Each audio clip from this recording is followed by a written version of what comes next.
Capítulo 5. El clímax de los Danconia. Lo primero que ella vio fue el periódico que Eddie llevaba en la mano al entrar en su despacho. Levantó la mirada hacia él y notó que su rostro estaba tenso y alterado. «Dagny, ¿estás muy ocupada?» «¿Por qué?» «Ya sé que no te gusta hablar de él, pero hay algo aquí que creo que deberías saber». En silencio, estiró su mano hacia el diario. El artículo de tapa anunciaba que luego de haber nacionalizado las minas de San Sebastián, el gobierno de la República Popular de México había descubierto que no valían nada, absoluta y tajantemente nada. No había nada que justificase los 5 años de trabajo y los millones gastados en ellas. No eran más que excavaciones vacías, laboriosamente practicadas. Las escasas huellas de cobre no valían ni siquiera el esfuerzo de extraerlo y no existían otros metales interesantes allí. Ni podía esperarse que existieran, ni se observaban indicios de que permitieran aquel engaño. El gobierno de México realizaba sesiones urgentes para tratar el tema de su descubrimiento en medio de una considerable agitación, ya que los legisladores sentían que habían sido estafados. Eddie percibió que Dagny se quedaba mirando el periódico mucho después de haber terminado de leer. Comprendió también que había estado en lo cierto al experimentar cierto temor, aun cuando no hubiera podido definir exactamente qué lo perturbaba en realidad. Esperó. Ella levantó la cabeza, sin mirarlo, ya que sus ojos estaban fijos en un punto, buscando concentración, como si tratara de distinguir algo a mucha distancia. En voz baja, Eddie comentó: «Francisco no es tonto. Por más defectos que tenga y por más profunda que sea la depravación en que ha caído, y he dejado de preguntarme la causa, no es tonto. De ningún modo pudo haber cometido un error de esta clase. No es posible, no lo comprendo. Yo empiezo a comprenderlo». Se sentó enderezando el cuerpo con un movimiento brusco que la estremeció. «Llámalo al Wayne Falkland y dile a ese hijo de perra que quiero verlo». «Dagny», le recordó con tono de reproche, «él es Frisco Danconia». Lo era. Caminó en el temprano atardecer que envolvía las calles en dirección al Hotel Wayne Falkland. «Dice que vayas cuando quieras», le había informado Eddie. Las primeras luces se estaban encendiendo en algunas ventanas en lo alto, apenas por debajo de las nubes. Los rascacielos parecían faros abandonados que enviaban débiles y mortecinas señales a un mar vacío por el que ya no circulaba ningún barco. Unos cuantos copos de nieve empezaron a caer sobre el barro de la acera frente a los negocios abandonados, y la hilera de luces rojas que cortaba la calle en dos se perdía en la borrosa distancia. Se preguntó por qué sentía que debía correr, pero no allí, sino por la verde pradera de una colina, bajo el sol resplandeciente hasta la ruta que bordea el Hudson en los confines de la finca Taggart. Así había corrido siempre cuando Eddie gritaba «¡Es Frisco Danconia!» y ambos bajaban volando hasta el coche que se aproximaba por la ruta. Era el único invitado cuya llegada representaba un acontecimiento, el más importante de todos, en su niñez. Correr a su encuentro se había convertido en parte de una competencia entre los tres. A mitad de camino entre la carretera y la casa había un álamo. Dagny y Eddie trataban de llegar a él antes que Francisco, pero en todas sus visitas, en todos esos veranos, jamás lo consiguieron. Francisco ganaba en aquello, como en todo lo demás. Era hijo único, y sus padres, viejos amigos de la familia Taggart, lo estaban haciendo viajar por todo el mundo para hacerle ver a toda la tierra como su futuro campo de acción. Dagny y Eddie nunca estaban seguros de dónde Francisco pasaría el invierno, pero una vez al año, cada verano, un severo tutor sudamericano lo llevaba a quedarse un mes en la finca de los Taggart. A Francisco le parecía natural que los niños Taggart fueran compañeros suyos, ya que eran los herederos de Taggart Transcontinental, del mismo modo que él lo era de Danconia Copper. «Representamos la única aristocracia que queda en el mundo, la aristocracia del dinero», le había dicho a Dagny una vez a los 14 años. «Es la única verdadera aristocracia. Ojalá la gente lo entendiera, pero no lo comprende». Había establecido un sistema de castas personal. Para él, los hijos de la familia Taggart no eran Jim y Dagny, sino Dagny y Eddie, y en muy raras ocasiones reconoció la existencia de Jim. Cierta vez, Eddie se preguntó: «Francisco, tú perteneces a una especie de alta nobleza, ¿verdad?». Todavía no, le había contestado. La razón por la que mi familia ha perdurado tanto tiempo es que a ninguno de nosotros se le permite pensar que es un Danconia de nacimiento. Se espera a que llegue a serlo.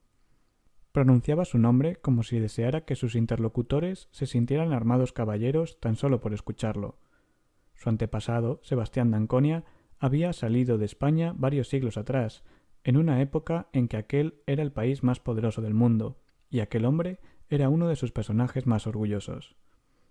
Había tenido que marcharse cuando un alto funcionario de la Inquisición le había sugerido ciertos cambios en su manera de actuar durante una cena en la corte, y Sebastián Danconia le había arrojado un vaso de vino a la cara.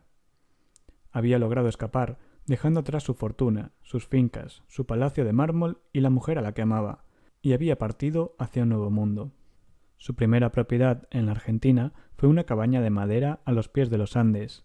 El sol resplandecía como un faro sobre el escudo de plata de los Danconia, clavado sobre la puerta, mientras Sebastián Danconia excavaba la tierra en busca de cobre en su primera mina. Pasó varios años, pico en mano, rompiendo rocas desde el amanecer hasta la puesta de sol, con ayuda de unos cuantos aventureros, desertores del ejército español, convictos fugados e indígenas hambrientos. 15 años después de haber salido de España, Sebastián Danconia mandó buscar a la mujer que amaba y que lo estaba esperando.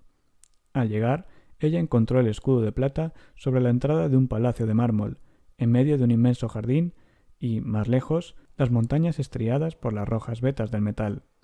La tomó en sus brazos para cruzar el umbral y a ella le pareció más joven que cuando la había visto por última vez. Mis antepasados y los tuyos, le había dicho Francisco a Dagny, se hubieran apreciado mutuamente. En los años de su niñez, Dagny vivió pensando en el futuro, en el mundo que esperaba encontrar y donde no sentiría indiferencia ni aburrimiento. Un mes al año disfrutaba de la libertad y vivía el presente. Cuando corría pendiente abajo para encontrarse con Francisco Danconia, era como si huyese de una prisión. «Hola, Slug. Hola, Frisco». Al principio los dos sentían cierta molestia al escuchar sus apodos. Ella le preguntó indignada, «¿Qué quiere decir Slug?» Y él contestó, «Por si no lo sabías, es el fuego que arde en las locomotoras». «¿De dónde lo sacaste?» «De los hombres que conducen los trenes de Taggart». Francisco Danconia hablaba 5 idiomas, entre ellos el inglés sin ningún indicio de acento extranjero, un inglés preciso y culto, en el que intercalaba deliberadamente vocablos populares. Ella contraatacó llamándolo Frisco. Él había reído entre alegre e irritado. «Si ustedes, bárbaros, tienen que degradar el hombre de una de sus ciudades, al menos tú podrías no hacérmelo a mí». Pero a la larga aquellos sobrenombres terminaron gustándoles. Todo había comenzado durante su segundo verano juntos, cuando él tenía 12 años y ella 10. Frisco empezó a desaparecer cada mañana, sin que nadie pudiera descubrir la causa. Se subía a su bicicleta antes del amanecer y volvía puntualmente a la hora del almuerzo para sentarse, con modales corteses y quizás en exceso inocentes, a la mesa con vajilla de plata y cristal preparada en la terraza. Cuando Dagny y Eddie lo interrogaban, echaba a reír, negándose a contestar. Intentaron seguirlo en la fría oscuridad de la madrugada, pero desistieron porque nadie era capaz de seguirle las huellas cuando se empeñaba en ocultarlas. Al cabo de algún tiempo, la señora Taggart empezó a preocuparse y decidió investigar. Nunca pudo saber cómo el joven Francisco había podido infringir las leyes relacionadas con el trabajo infantil, pero lo cierto es que descubrió que trabajaba como mensajero en Taggart Transcontinental, mediante un acuerdo informal con el jefe de una oficina situada a 15 kilómetros de allí. El empleador se quedó estupefacto al recibir la visita personal de la dama. Nunca se le había ocurrido pensar que aquel niño era un huésped de los Taggart. Entre los trabajadores de la empresa ferroviaria, el muchacho era conocido como Frankie, y la señora Taggart prefirió no darles a conocer su nombre completo. Se limitó a explicar que trabajaba sin permiso de sus padres y lo obligó a renunciar de inmediato. El encargado lamentó perderlo, ya que, según dijo, Frankie era el mejor ayudante que habían tenido. «Me hubiera gustado conservarlo. ¿No podríamos llegar a un acuerdo con sus padres?», sugirió. «Me temo que no», respondió la señora Taggart con voz débil, y una vez en su casa le preguntó: «Francisco, ¿qué pensaría tu padre si se enterara de todo esto?» «Mi padre preguntaría si hice bien mi trabajo. Es lo único que le interesaría». «Vamos, vamos, estoy hablando en serio». Francisco la contemplaba con aire comedido. Sus modales perfectos sugerían siglos de buena educación en elegantes salones, pero algo en su mirada la hizo dudar acerca de aquella actitud. «Por ejemplo, el invierno pasado», siguió él, Estuve trabajando como grumete en un buque que transportaba cobre de Danconia. Mi padre me estuvo buscando 3 meses, pero cuando volví eso fue lo que me preguntó. ¿Así es como pasas tus inviernos? Quiso saber Jim Taggart, con la expresión de triunfo de quien ha conseguido encontrar una causa que le permite mostrarse desdeñoso. Eso fue el invierno pasado, respondió Francisco con calma, sin evidenciar ningún cambio en el tono inocente y tranquilo de su voz. El anterior lo pasé en Madrid, en casa del duque de Alba. ¿Por qué querías trabajar en un ferrocarril? Indagó Dagny.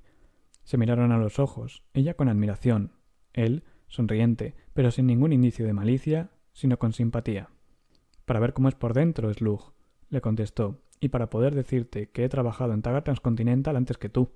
Dagny y Eddie pasaban sus inviernos intentando perfeccionarse en alguna nueva habilidad con el fin de asombrar a Francisco y derrotarlo siquiera una vez, pero no lo consiguieron.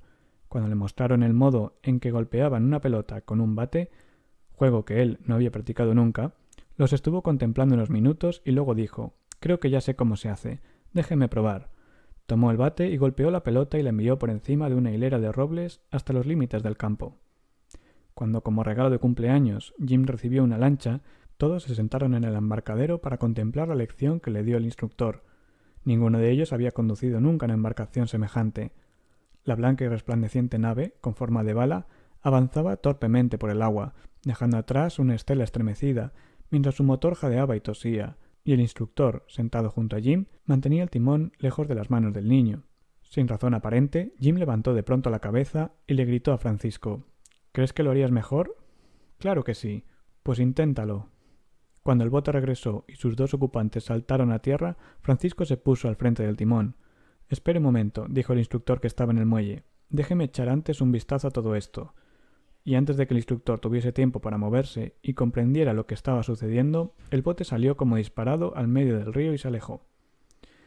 A medida que se empequeñecía a la distancia, bajo la claridad del sol, la escena inspiró en la mente de Dagny la imagen de 3 líneas rectas, la de la estela, la del largo alarido del motor y la de la trayectoria hacia las metas del piloto.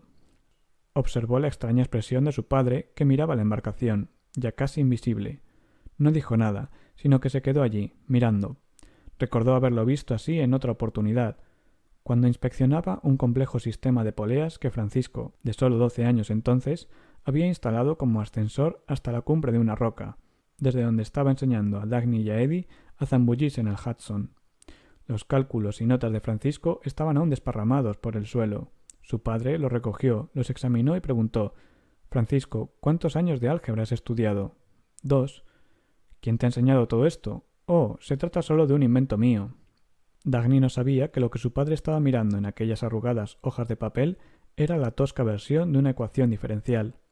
Los herederos de Sebastián d'Anconia habían formado una línea ininterrumpida de primogénitos que supieron llevar el apellido. Era tradición familiar que la mayor desgracia sería que un heredero dejase al morir la fortuna de los d'Anconia tal como la había recibido, sin ningún incremento. Pero, a través de las generaciones, tal desgracia nunca había sucedido. Una leyenda argentina afirmaba que la mano de un d'Anconia poseía el milagroso poder de los santos, pero no para curar, sino para producir. Aunque los d'Anconia fueron siempre hombres excepcionales, ninguno de ellos podía igualarse a la promesa que era Francisco, como si durante siglos se hubieran matizado las múltiples cualidades familiares, descartando lo vano, lo inconsecuente y lo débil, para dejar solo talento puro, como si el azar, por una vez, hubiese creado un ser no expuesto a factores accidentales. Francisco triunfaba en todo cuanto emprendía, hacía las cosas mejor que nadie y sin esfuerzo. No se jactaba, no se comparaba, ni jamás hacía gala de ser el heredero más famoso de todo el mundo. Nunca decía: «Puedo hacerlo mejor que tú», sino simplemente «puedo hacerlo», y lo que consideraba hacer adquiría para él un carácter superlativo. Cualquiera fuera la disciplina requerida por el riguroso plan educativo de su padre o la materia dentro de su plan de estudios, Francisco la encaraba con facilidad y diversión. Su padre lo adoraba, pero ocultaba cuidadosamente ese sentimiento, del mismo modo que ocultaba también el orgullo de saber que había criado al más brillante ejemplar de una espléndida estirpe. Se decía que Francisco iba a ser el apogeo de los d'Anconia. «No sé qué clase de lema tendrían los d'Anconia en su escudo», dijo cierta vez la señora Taggart, «pero estoy segura de que Francisco lo cambiará por el de ¿para qué?».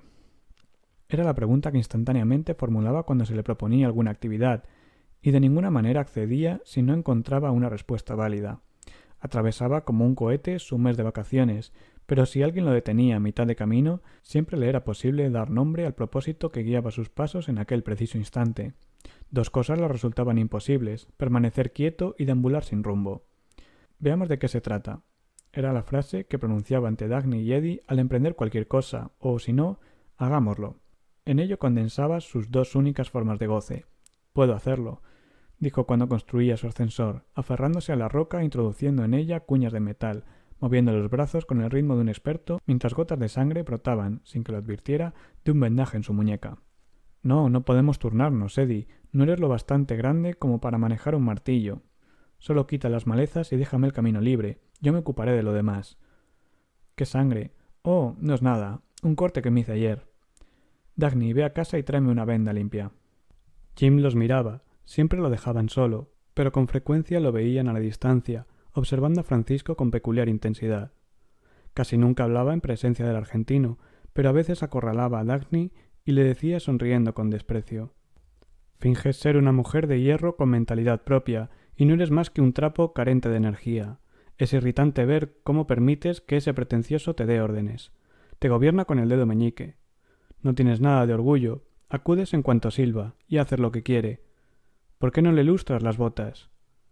«Porque no me lo ha pedido», respondía ella. Francisco hubiera podido ganar cualquier prueba en las competencias locales, pero nunca participaba. Podría haber dirigido el club juvenil, pero nunca puso los pies en su local e ignoró las vehementes tentativas de sus miembros para contar con el más famoso heredero del mundo. Dagny y Eddie eran sus únicos amigos. No sabían si le pertenecían o él les pertenecía a ellos, pero de todos modos les daba igual, puesto que en ambos casos eran felices. Cada mañana los tres emprendían aventuras propias.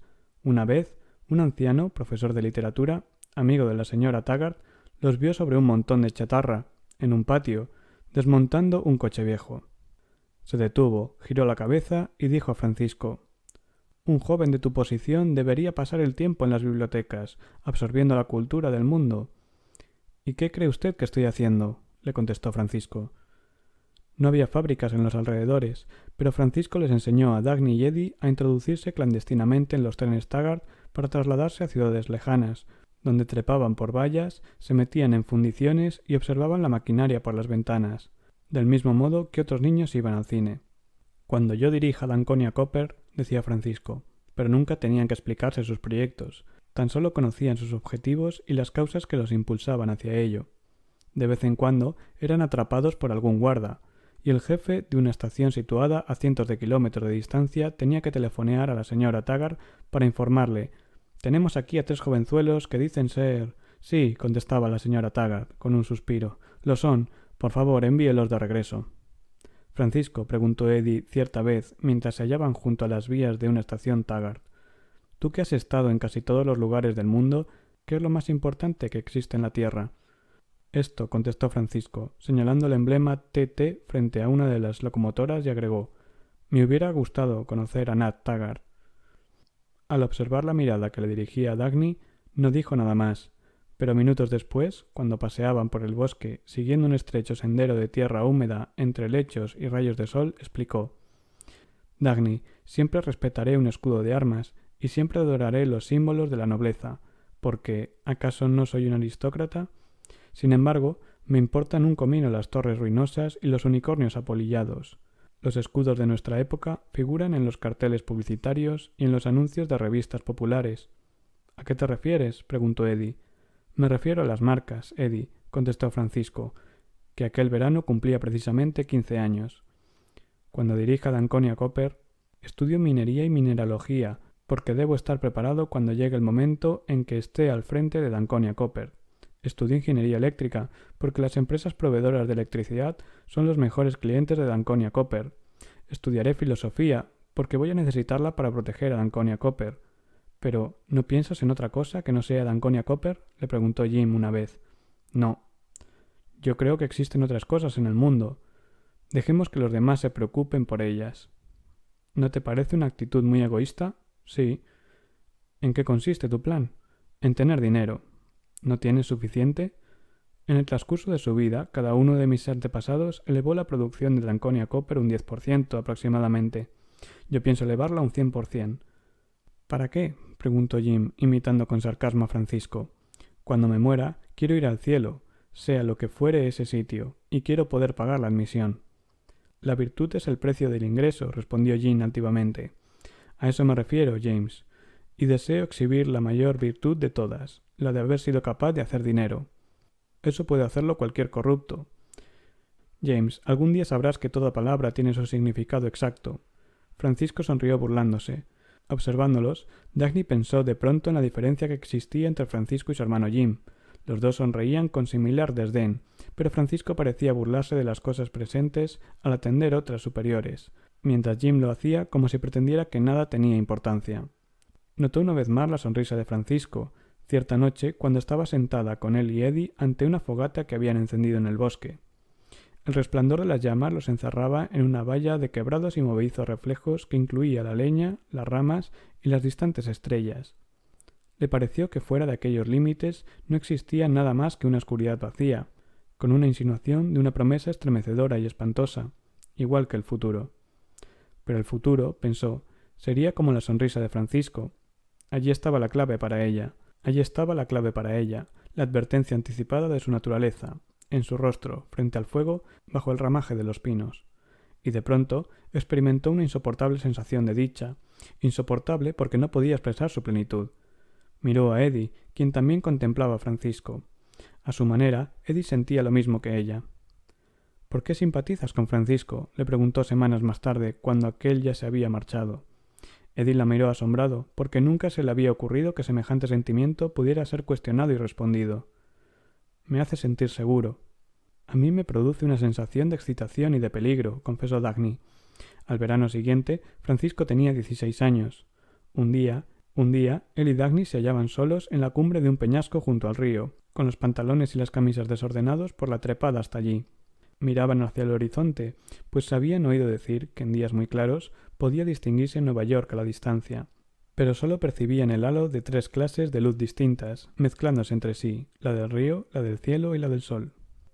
Ella se arrodilló sobre una roca y se inclinó hacia adelante, intentando visualizar algún indicio de la ciudad, con el viento que le arrojaba el pelo sobre los ojos. Volvió la cabeza y pudo ver que Francisco no contemplaba la distancia, sino que la miraba a ella. Tenía una expresión rara, intencionada y seria. Ella permaneció inmóvil un momento, con las manos apoyadas en la piedra y los brazos tensos, aguantando el peso de su cuerpo. Inexplicablemente, la mirada de Francisco le hizo tomar conciencia de su postura, de su hombro visible a través de la camisa desgarrada, de sus largas, arañadas y morenas piernas en posición oblicua entre la roca y el suelo. Se levantó enojada al advertir que la expresión de Francisco era hostil y condenatoria, y se oyó preguntarle con tono de sonriente desafío: ¿Qué te gusta de mí? Él echó a reír, y Dagny se preguntó estupefacta qué le había inducido a formular esa pregunta. Él respondió: «Eso es lo que me gusta de ti», y señaló los brillantes rieles de la estación Taggart en la distancia. «No son míos», respondió desilusionada, «pero me gusta pensar que lo serán». Dagny sonrió, concediéndole la victoria mediante una actitud franca y alegre. No supo por qué la había mirado de un modo tan extraño, pero comprendió que había cierta relación inexplicable entre su cuerpo y alguna cualidad interior, algo que le daría la fuerza necesaria para gobernar en el futuro aquellos rieles. «Tratemos de ver Nueva York», dijo él bruscamente, tomándola del brazo y acercándola hasta el borde de la roca. Pensó que no advertía que la estaba apretando de un modo peculiar, pegándola a él, y sintió el calor del sol cuando las piernas de los dos se rozaron. Estuvieron contemplando la distancia, pero no vieron nada, excepto el resplandor de la luz. Cuando aquel verano Francisco se marchó, Dagny consideró su partida como el cruce de un límite que daba fin a su niñez. Aquel otoño, Francisco ingresaría a la universidad, y ella lo haría al año siguiente. Experimentó una gran impaciencia y al mismo tiempo excitación y temor, como si el joven se enfrentara a un peligro desconocido. Era igual que años atrás, cuando la había visto saltar desde una roca para zambullirse en el Hudson, hundiéndose bajo el agua oscura mientras ella esperaba, sabiendo que reaparecería al cabo de un momento y entonces sería su turno. Disipó sus temores. El peligro era para Francisco, tan solo una oportunidad de destacarse como lo hacía siempre.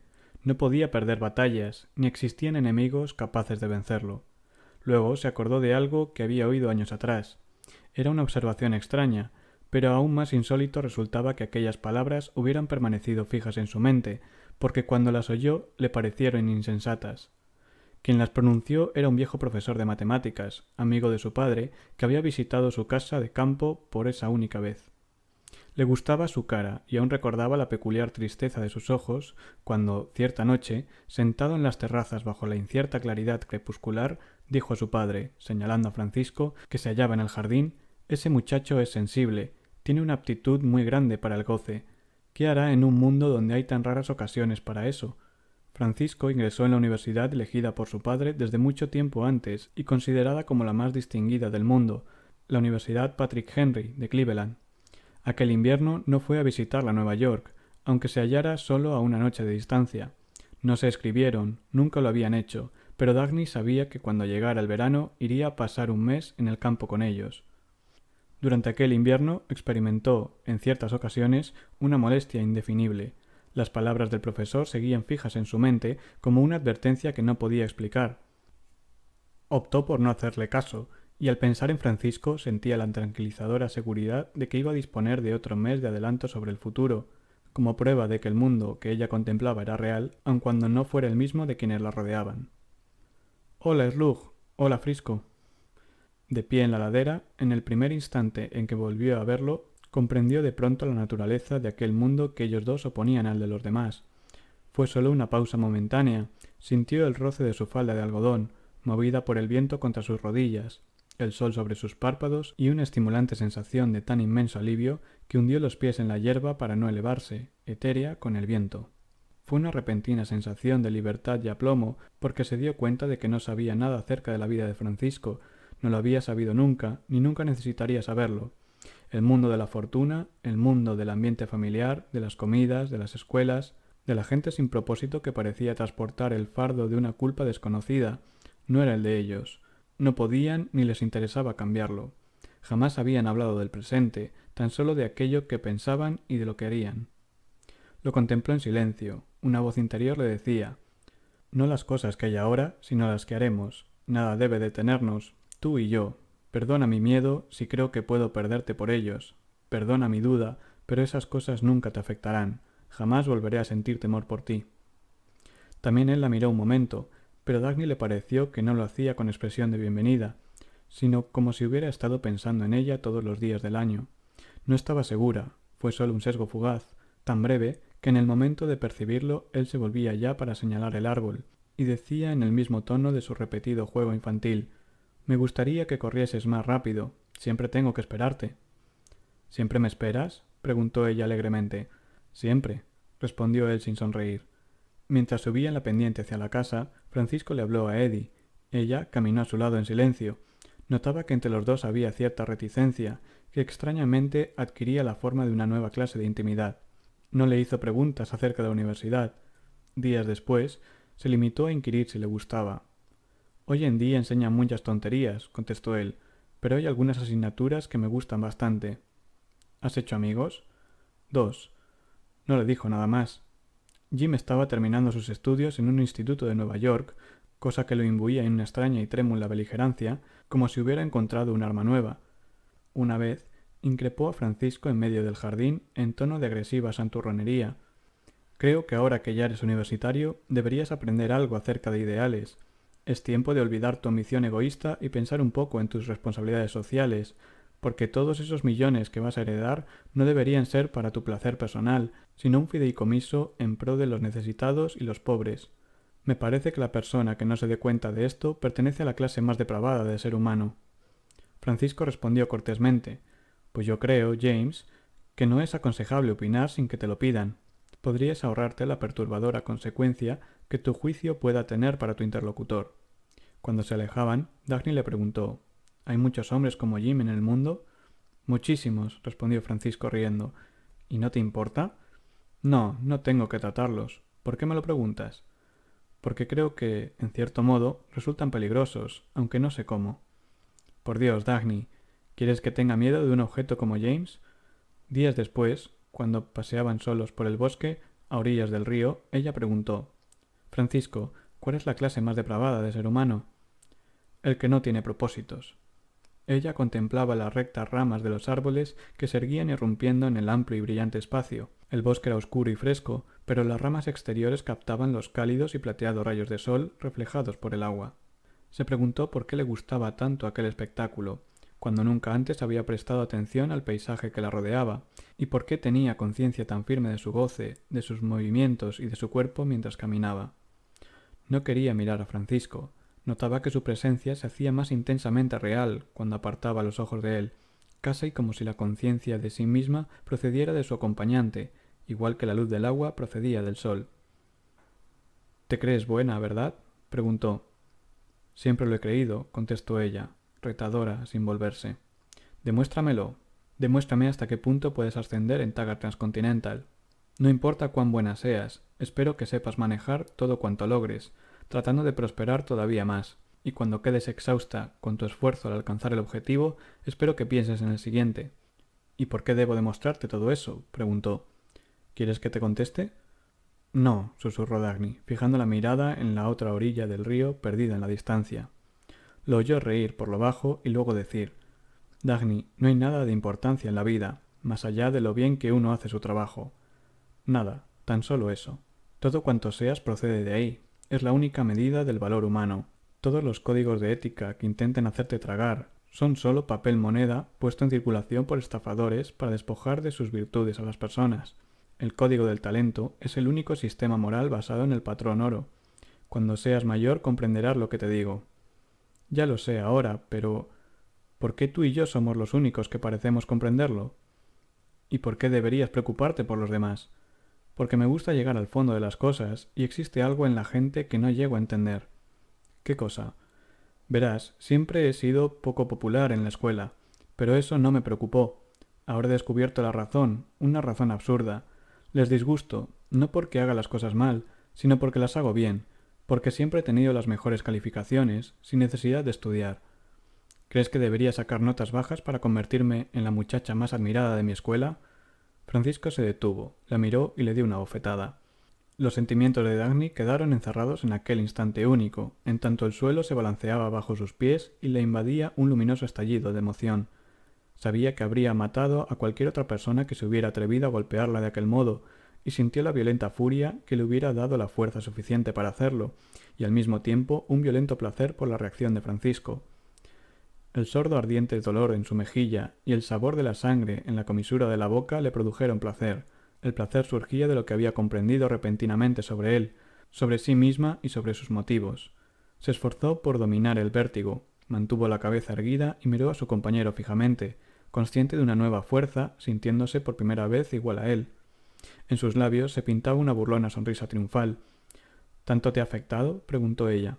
Él puso cara de asombro. Ni la pregunta ni la sonrisa correspondían a una niña. Sí, si eso te complace, respondió. Así es. No vuelvas a hacerlo. No me agradan las bromas de ese tipo. No seas tonto. ¿Qué te hizo suponer que me importa ser popular? Cuando seas mayor comprenderás la clase de insensatez que has dicho. Ya la comprendo ahora. Él se volvió abruptamente, sacó su pañuelo y lo empapó en agua del río. Ven, le ordenó. Ella retrocedió, riendo. Oh, no, prefiero que quede así, y espero que se hinche. Me gusta. La miró largamente y luego dijo con lentitud y sinceridad: Dagny, eres maravillosa. Siempre lo pensaste, ¿verdad? Respondió ella en un tono insolentemente despreocupado. De vuelta a su casa, le contó a su madre que se había cortado el labio al caer sobre una roca. Fue la única vez que mintió en su vida, y no lo hizo para proteger a Francisco, sino porque por alguna razón indefinible consideraba el incidente como un secreto demasiado precioso para ser compartido. El verano siguiente, cuando volvió Francisco, ella tenía 16. Había echado a correr pendiente abajo para salir a su encuentro, cuando de pronto se detuvo. Él la vio, se detuvo también, y los dos permanecieron un instante mirándose a la distancia sobre la larga y verde ladera. Fue Francisco quien reanudó la marcha y avanzó lentamente mientras Dagny lo esperaba. Cuando se hallaba cerca, ella le sonrió con inocencia, como si no le importase en absoluto aquella pugna que nunca ganaba. Quizá te guste saber, le dijo, que trabajo en el ferrocarril. Soy operadora nocturna en Rockdale. De acuerdo, Taggart Transcontinental. Esto es una auténtica carrera entre los dos, dijo él riendo. Veremos quién honrará más a quién, si tú a Nat Taggart o yo a Sebastián d'Anconia. Aquel invierno, Dagny simplificó su vida hasta convertirla en un brillante diseño geométrico, unas líneas hacia y desde la Facultad de Ingeniería en la ciudad y otras hacia y desde la estación de Rockdale cada noche. Y el círculo cerrado que era su cuarto, lleno de diagramas de motores, planos de estructuras de acero y horarios de ferrocarril. La señora Taggart miraba a su hija con disgustado asombro. Hubiera podido perdonarle todas las omisiones menos una. Dagny no demostraba interés alguno por los hombres ni inclinación romántica de ninguna clase. A la señora Taggart no le agradaban los extremos. De ser necesario, habría estado preparada para enfrentar un espécimen que le desagradara, pero aquello era todavía peor. La perturbaba admitir que, a los 17 años, su hija no mostrara ninguna señal de interés por los hombres, ningún indicio sentimental. ¿Dagny y Francisco de Anconia? Preguntaba sonriendo tristemente, en respuesta a la curiosidad de sus amigas. Oh, no, no es ningún romance, sino un cártel industrial internacional de un género que desconozco. Es lo único que parece interesarles. La señora Taggart oyó como James decía cierta noche en presencia de invitados, con tono de peculiar satisfacción: Dagny, aunque lleves el mismo nombre que ella, te pareces más a Nat Taggart que a la primera Dagny Taggart, su célebremente bella esposa. La señora Taggart no sabía qué la ofendía más, lo que su hijo había expresado o el hecho de que Dagny lo recibiera como una felicitación. La señora Taggart llegó a la conclusión de que nunca tendría la oportunidad de formarse un concepto cabal de su hija. Dagny era solo una figura que entraba y salía a toda prisa de su casa, una figura esbelta, con chaqueta de cuero de cuello levantado, falda corta y largas piernas de corista. Un ser que caminaba por las habitaciones con decisión masculina, aunque demostrando cierta peculiar gracia femenina en sus movimientos tensos pero delicados. A veces, mirándola a escondidas, la señora Taggart descubría en ella una expresión difícil de definir. Era algo más que alegría, un goce tan puro que rozaba lo primitivo y lo animal. Ninguna muchachita podría ser tan insensible para no haber descubierto la tristeza en la vida, y llegó a la conclusión de que su hija era incapaz de experimentar sentimientos. Dagny, le preguntó cierta vez, ¿no piensas divertirte nunca? Dagny la miró incrédula al tiempo que contestaba: ¿Qué crees que estoy haciendo sino divertirme? La decisión de celebrar dignamente la fiesta de presentación en sociedad de su hija le costó a la señora Taggart muchas ansiedades y preocupaciones. Nunca supo si estaba presentando a la señora Dagny Taggart, miembro de una distinguida sociedad, o la operadora nocturna de la estación de Rockdale, pero se sentía inclinada a pensar esto último. Era seguro, además, que Dagny rechazaría de plano la idea de la fiesta. Por eso la asombró que aceptara con inexplicable vehemencia, comportándose, siquiera por una vez, como una auténtica chiquilla. Volvió a sorprenderse cuando vio a Dagny vestida para la ocasión. Era el primer vestido femenino que usaba, un conjunto de terciopelo blanco con una enorme falda que flotaba como una nube. La señora Taggart había temido que su aspecto fuera absurdo, pero Dagny se veía como una verdadera belleza. Parecía mayor y al mismo tiempo más inocente que de costumbre. Frente al espejo, irguió la cabeza del mismo modo que lo hubiera hecho la esposa de Nat Taggart. Dagny, indicó su madre con expresión de suave reproche, ¿ves lo hermosa que eres cuando te lo propones? Sí, convino la joven con naturalidad. El salón de baile del Hotel Wayne Falkland había sido decorado bajo la dirección de la señora Taggart. Tenía gustos de artista y la ambientación de aquella noche fue su obra maestra. Dagny, quiero que te des cuenta de algunas cosas, le dijo. Las luces, los colores, las flores y la música no son tan despreciables como puedas creer. Nunca pensé que fueran despreciables, respondió Dagny feliz. Por primera vez, la señora Taggart sintió que un lazo las unía. Dagny la miraba con la agradecida confianza de una niña. Son las cosas que hacen bella la vida, continuó la señora Taggart. Quiero que esta noche todo sea muy bello para ti, Dagny, pues el primer baile es el acontecimiento más romántico de la vida. Para la señora Taggart, la mayor sorpresa llegó cuando Dagny apareció bajo las luces para enfrentar a la concurrencia. No era una niña ni una adolescente, sino una mujer dotada de un aplomo tan pleno y asombroso que la señora Taggart la contempló con contenida admiración. Era una época de indiferente rutina, entre personas que se comportaban como si fueran no de carne, sino de pasto. La actitud de Dagny parecía casi indecente, porque tal era el modo en que una mujer se habría enfrentado a un baile siglos atrás, cuando el acto de exhibir el cuerpo semidesnudo a la admiración de los hombres constituía un atrevimiento propio de una aventurera. Y aquella, pensó la señora Taggart sonriendo, era la muchacha la que había creído carente de todo atractivo sexual. El descubrimiento le produjo un gran alivio y un toque de diversión. Pero el alivio duró solo unas horas. Hacia el final de la fiesta vio a Dagny en un rincón de la sala de baile, sentada sobre una baranda, igual que en una valla de ferrocarril, moviendo las piernas bajo la falda de terciopelo, como si llevara pantalones y hablando con desdeñosa indiferencia con un par de muchachos. Ni Dagny ni la señora Taggart pronunciaron palabra mientras regresaban a su casa. Pero horas después, dejándose llevar por un repentino impulso, la señora Taggart entró al cuarto de su hija. Dagny estaba ante la ventana, y aún tenía puesto aquel traje blanco de noche similar a una nube que envolvía su cuerpo, que ahora parecía demasiado delgado, un cuerpo pequeño y de hombros estremecidos. Afuera, las nubes se teñían de gris con la primera claridad de la mañana. Cuando Dagny se volvió, la señora Taggart percibió en ella una expresión de perplejo desamparo. Su rostro estaba en calma, pero algo en él le hizo desear no haber tenido tanto interés en que su hija descubriera la tristeza. «Mamá, ¿esas personas creen que todo sucede al revés?», preguntó. «¿A qué te refieres?», preguntó asombrada la señora Taggart. «A las cosas de las que me hablaste, las luces y las flores. ¿Esperan que los vuelvan románticos y no lo contrario?». «Querida, no te entiendo». «No había allí ni una sola persona que disfrutara de la fiesta», manifestó con voz incolora, «o que sintiera o pensara en algo. Se movían de un lado a otro, hablando las mismas tonterías que en todas partes. Supongo que creían que las luces les iban a conferir un brillo del que carecen». «Querida, te lo tomas todo demasiado a pecho. Se supone que uno no tiene que ser intelectual en un baile, sino tan solo divertido». «¿Cómo? ¿Siendo estúpido? ¿No te gustó encontrar allí tantos muchachos?» «¿Cuáles? No había ni uno solo que valiese la pena». Algunos días más tarde, sentada ante su escritorio de la estación de Rockdale, sintiéndose de nuevo en su casa, Dagny pensó en la fiesta y se encogió de hombros en reproche de su propio desengaño. Levantó la mirada. Era primavera, y en la oscuridad exterior se distinguían confusamente las hojas que poblaban las ramas de los árboles. El aire era cálido y tranquilo. Se preguntó qué había esperado de aquella fiesta. No lo sabía, pero sentada ante el maltratado escritorio, mirando la oscuridad, volvió a sentir una rara impresión expectante y sin objetivo que invadía lentamente su cuerpo como un líquido cálido. Se derrumbó sobre el escritorio, perezosamente, sin cansancio, pero también sin deseos de trabajar. Aquel verano, cuando llegó Francisco, le contó de la fiesta y de su decepción. Él la escuchó en silencio, mirándola por primera vez con aquel aire de inconmovible burla que reservaba para otros, una expresión que parecía abarcar muchas cosas. Era como si en sus palabras escuchara mucho más de lo que le estaba diciendo. Percibió aquella misma expresión en sus ojos por la tarde, cuando se separó de él, quizá demasiado bruscamente. Estaban solos, sentados a la orilla del río, y ella disponía de una hora antes de regresar a Rockdale. En el cielo se pintaban largas y delgadas franjas de fuego, y sobre el agua flotaban lánguidamente destellos rojos. Él había guardado silencio durante un largo rato. De pronto, Dagny se levantó y le dijo que tenía que marcharse. No intentó detenerla, se reclinó con los codos en la hierba y la miró sin moverse, como comprendiendo los motivos de su prisa. Mientras subía la pendiente hacia la casa, Dagny se preguntó qué le había impulsado a irse de aquel modo, pero no encontró respuesta.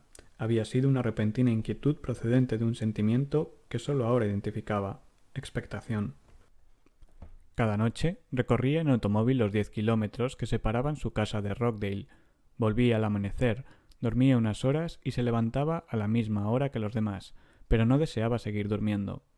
Al prepararse para ir a la cama con las primeras claridades del alba, experimentaba una tensa, alegre e infundada impaciencia por enfrentarse al nuevo día. Volvió a ver la mirada burlona de Francisco a través de la red de una cancha de tenis. No recordaba cómo había empezado el partido.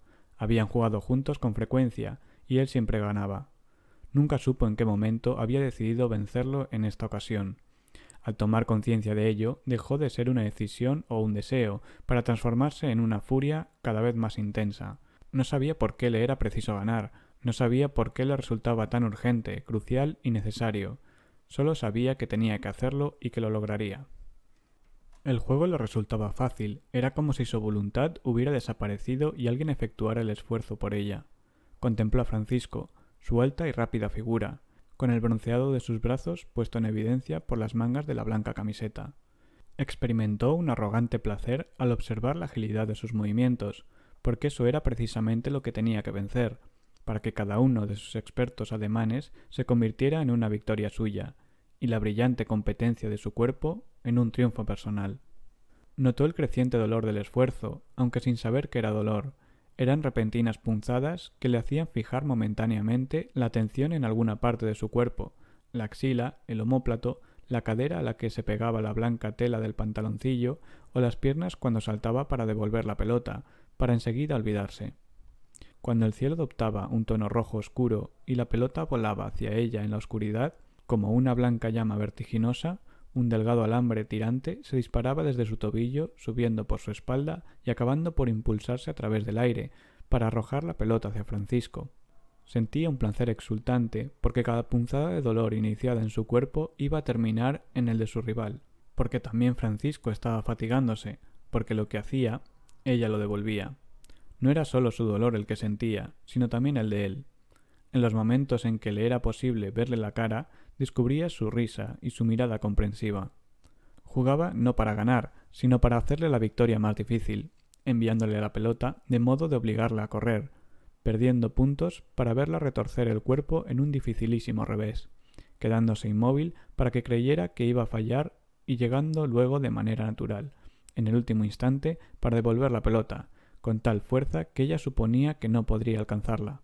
Dagny creía que no sería capaz de volver a moverse, y le resultaba extraño verse de pronto al otro lado de la red, golpeando la pelota como si quisiera romperla en pedazos, como si deseara que fuese el rostro de Francisco. Solo un poco más, pensaba, aun cuando el siguiente movimiento pudiera partirle los huesos del brazo. Solo una vez más, aunque pudiera faltarle el aire que circulaba a borbotones por su garganta comprimida e hinchada. Luego no sintió nada, ni siquiera dolor, únicamente la certeza de que tenía que vencerlo, verlo agotado, presenciar cómo se desplomaba. Solo entonces quedaría libre para morir en el siguiente minuto. Ganó. Quizás fue su risa lo que lo hizo perder. Avanzó hacia la red, donde ella estaba inmóvil, y le arrojó la raqueta a los pies, como si supiera que estaba deseando aquel gesto. Salió de la cancha y se acostó en la hierba, la cabeza apoyada sobre un brazo. Dagny se acercó a él lentamente y se quedó a su lado, contemplando aquel cuerpo tendido, la camisa empapada y los mechones de pelo sobre el brazo. Francisco levantó la cabeza y su mirada ascendió lentamente por la línea de sus piernas. Pasó por el pantalón, la blusa y alcanzó los ojos. Era una mirada burlona que parecía perforar sus ropas y su mente y decirle que, en realidad, él había ganado.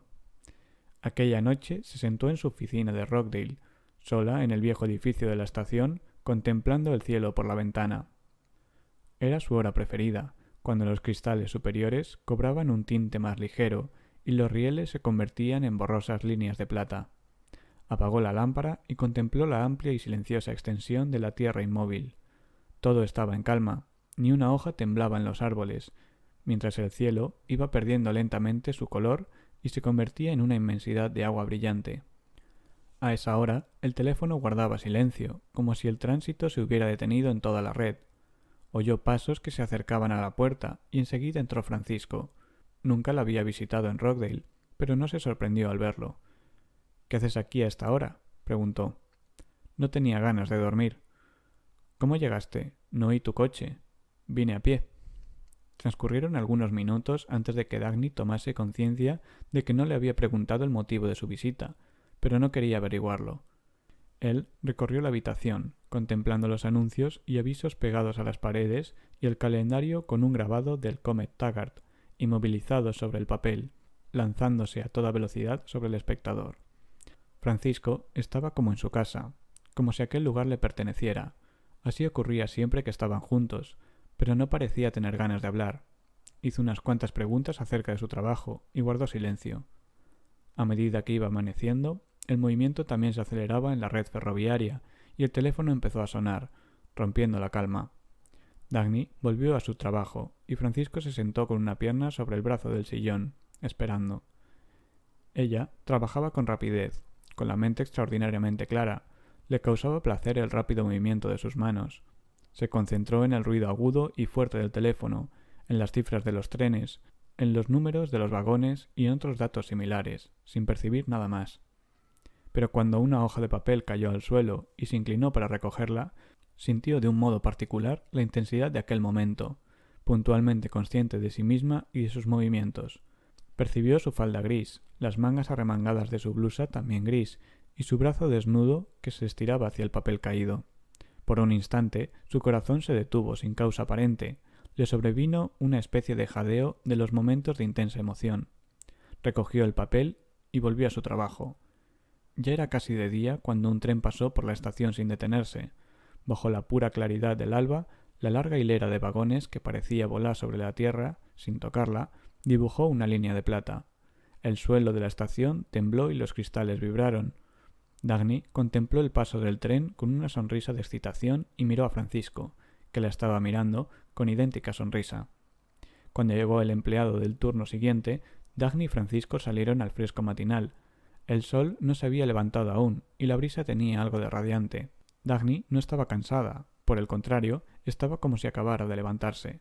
Se dirigió a su automóvil, pero Francisco la detuvo. Vamos caminando, más tarde venimos por el coche. De acuerdo. No la sorprendió ni le importó tener que andar los 10 kilómetros. Le parecía perfectamente natural para aquel momento de certeza y claridad deslumbrantes, pero apartado de todo. Inmediato pero desconectado, como una isla radiante en medio de una densa niebla, como esa profunda e incuestionable realidad de la borrachera. El camino cruzaba los bosques. Dejaron la autopista para tomar ese viejo sendero que serpenteaba por un paraje despoblado donde no se observaban rastros de personas por los alrededores. Viejas raíces cubiertas de hierba contribuían a crear la ilusión de que la presencia humana se hallaba más distante, y añadían una extensión de años a la distancia en kilómetros. Cierta velada luminosa flotaba en la atmósfera, pero en algunos claros donde se condensaba, las hojas que colgaban en racimos de un verde reluciente parecían iluminar todo el bosque. El follaje permanecía quieto y ellos pasaban caminando solos por un mundo estático. De pronto, ella se dio cuenta de que hacía un rato largo que no pronunciaban palabra. Llegaron a un lugar despejado. Era una angosta hondonada flanqueada por laderas abruptas. Un arroyo discurría entre la hierba y las ramas descendían hasta el suelo, como una líquida cortina verde. Apenas el rumor del agua rompía el silencio. Una distante franja de cielo abierto hacía más recóndito aún aquel lugar. En la cresta rocosa, un árbol captaba los primeros rayos del sol. Se detuvieron mirándose uno a otro. Ella supo lo que iba a ocurrir. Francisco la abrazó y ella sintió sus labios en su boca. En respuesta, lo abrazó apasionadamente, comprendiendo cuánto había deseado que aquel momento llegara. Por un instante sintió una mezcla de rebelión y algo de miedo. Él continuaba reteniéndola contra su cuerpo con poderosa y enérgica insistencia, mientras su mano se movía sobre sus senos, sin esperar permiso para explorar su intimidad. Dagny intentó resistirse, pero solo consiguió separarse lo suficiente para ver su cara y su sonrisa, que le indicaban que ella lo había autorizado mucho tiempo antes. Se dijo que debía escapar, pero bajó la cabeza y dejó que la besara nuevamente. Comprendió que el temor era inútil, que Francisco haría lo que quisiera, y que no era más que lo que ella estaba deseando, someterla. No entendía de manera consciente su propósito. La vaga noción que tuviera quedó borrada. No podía pensar con claridad. Sabía únicamente que tenía miedo. Sin embargo, su interior gritaba: «No es preciso que me preguntes ni me ruegues, hazlo». Se agitó un momento como si quisiera rechazarlo, pero él siguió besándola y ambos cayeron al suelo sin separarse. Ella permaneció primero inmóvil, como un objeto impasible, y luego se estremeció con cada cosa que él hacía, sin vacilar, como si fuera un derecho, el derecho al eterno placer que les daba. Francisco dio nombre a todo lo sucedido con las primeras palabras que pronunció después. Teníamos que aprender uno del otro. Dagny contempló el largo cuerpo tendido en la hierba a su lado, vestido con pantalón y camisa negros. Cuando sus ojos se detuvieron en el cinturón, fuertemente ajustado, advirtió con un jadeo el impacto de una emoción semejante al orgullo. El orgullo de sentirse dueña de ese cuerpo. Después, su mirada quedó perdida en el cielo. No tenía ningún deseo de moverse, de pensar, ni de recordar que existía un tiempo diferente de aquel que estaba viviendo. Cuando llegó a su casa, se tendió en la cama, desnuda, porque su cuerpo se había convertido ahora en una posesión desconocida, demasiado preciosa para soportar el roce de un pijama, por el placer de imaginar que las sábanas eran el cuerpo de Francisco. Creyó que no dormiría, porque no quería perderse aquella sensación del cansancio más maravilloso que había sentido en su vida. Su último pensamiento fue sobre aquellos tiempos cuando había deseado expresar, sin saber cómo, la experiencia de una sensación mayor aún que la felicidad, la bendición de ser uno mismo, de estar enamorado del hecho de existir en este mundo, y supo que lo que acababa de aprender era la forma de expresarlo. No reflexionó acerca de si se trataba de una idea de importancia capital, Nada podía resultar grave en un universo del que había desaparecido todo concepto de dolor. No se encontraba allí para sopesar sus propias conclusiones. Estaba dormida con una suave sonrisa en el rostro, en la silenciosa habitación iluminada por el resplandor de la mañana. Aquel verano se encontraron en los bosques, en rincones ocultos junto al río, en chozas abandonadas y en el sótano de la casa. En aquellos instantes, contemplando las viejas vigas, o la placa metálica de un equipo de aire acondicionado que susurraba tenue y rítmicamente sobre sus cabezas, concebía la noción de una total belleza. Se ponía pantalones o vestidos veraniegos de algodón, pero nunca era tan femenina como cuando se hallaba a su lado, estremeciéndose en sus brazos y abandonándose a él con el pleno conocimiento de su poder para reducirla a la impotencia con el placer que era capaz de otorgarle. Fue su maestro en cuantas formas de sensualidad supo inventar. ¿No es maravilloso que nuestros cuerpos nos puedan dar tanto placer?, le dijo cierta vez. Eran dos seres felices y radiantemente inocentes, incapaces de creer que el placer fuera pecado. Guardaron su secreto frente a los demás, no por vergüenza ni por culpa, sino por considerar que aquello era inmaculadamente suyo, más allá de la opinión o crítica ajena. Ella estaba al tanto de ese concepto que la gente tenía, de una u otra manera, sobre el sexo, según el cual todo lo relativo a las relaciones entre hombre y mujer no era más que una debilidad de la naturaleza humana que debe condenarse en forma implacable. Pero experimentó una emoción de castidad que la ayudó a no retroceder ante los deseos de su cuerpo, pero sí de cualquier contacto con quienes sostenían esa doctrina. Aquel invierno, Francisco la visitó en Nueva York irregularmente. Quizás volaba desde Cleveland, sin previo aviso, hasta 2 veces por semana, de la misma manera que desaparecía durante meses enteros. Ella permanecía sentada en el suelo de su habitación, rodeada de planos y proyectos, y si llamaban a la puerta, contestaba bruscamente: «Estoy ocupada». Pero cuando una voz burlona preguntaba: «¿De veras?», saltaba alegremente para abrir la puerta y encontrarlo allí, y se iban a un apartamento que él había alquilado en un barrio tranquilo. «Francisco», le dijo incrédula cierta vez, «soy tu amante, ¿verdad?». Él echó a reír. «En efecto», admitió. Dagny sintió el orgullo que se supone experimenta una mujer cuando recibe el título de esposa. En los meses en que desaparecía, jamás se preguntó si él era fiel o no. Estaba convencida de que lo era. Aun cuando fuera demasiado joven para comprender la razón, sabía que el deseo promiscuo y el abandono sin límites a las pasiones solo eran posibles en quienes se consideran culpables, y pecaminosas las cuestiones del sexo. Sabía muy poco de la vida de Francisco, era su último año en la universidad, pero hablaba muy poco de eso, y Dagny tampoco le preguntaba nada. Sospechaba que estaba trabajando mucho, porque a veces observaba en su cara esa apariencia inusualmente luminosa, esa excitación derivada de exigir a las energías más allá del límite.